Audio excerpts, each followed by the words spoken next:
চিকিৎসার জন্য ভারতে যাওয়া বাংলাদেশি রোগীদের বয়কট না করার সিদ্ধান্ত ঘোষণা করেছে দেশটির চিকিৎসকদের কেন্দ্রীয় সংগঠন ইন্ডিয়ান মেডিকেল অ্যাসোসিয়েশন (IM) বুধবার কলকাতায় এক সংবাদ সম্মেলনে এই ঘোষণা দিয়েছে সংগঠনটির পশ্চিমবঙ্গ শাখা। IM এর পশ্চিমবঙ্গ শাখার সদস্য ও চিকিৎসক এন কাঞ্জিলাল এবং কৌশিক চৌধুরী সংবাদ সম্মেলনে কথা বলেছেন। এ সময় তারা বলেন, চিকিৎসা পরিষেবা নিতে পশ্চিমবঙ্গে আসা রোগীদের দেশের জাতীয় পতাকা প্রণাম করে ঢোকা এবং রোগী না দেখা চিকিৎসা নিয়মের পরিপন্থী। চিকিৎসকদের কাছে সকল রোগী রোগী। চিকিৎসকদের কাছে রোগীর কোনো জাত, ধর্ম ও দেশ হয় না। ইন্ডিয়ান মেডিকেল অ্যাসোসিয়েশনের ওই দুই সদস্য বলেন, ভারতে আসা বাংলাদেশি রোগীদের কোনোভাবেই চিকিৎসা বন্ধ কিংবা হয়রানি করা যাবে না। বাংলাদেশি রোগীদের চিকিৎসা দিতেই হবে।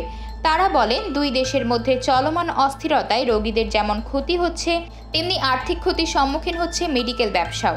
এই অস্থিরতা অচিরেই কাটবে এবং তারা যে কোনো পরিস্থিতিতে বাংলাদেশি রোগীদের চিকিৎসা পরিষেবা দিয়ে যাবেন বলে আশা প্রকাশ করেছেন। শিগগিরই বাংলাদেশি রোগীদের জন্য হেল্পলাইন নম্বর চালু করা হবে বলেও জানিয়েছেন চিকিৎসক এন কাঞ্জিলাল এবং কৌশিক চৌধুরী। ওই নম্বরে কল করে বাংলাদেশি রোগীরা চিকিৎসা সংক্রান্ত সব ধরনের সহায়তা পাবেন।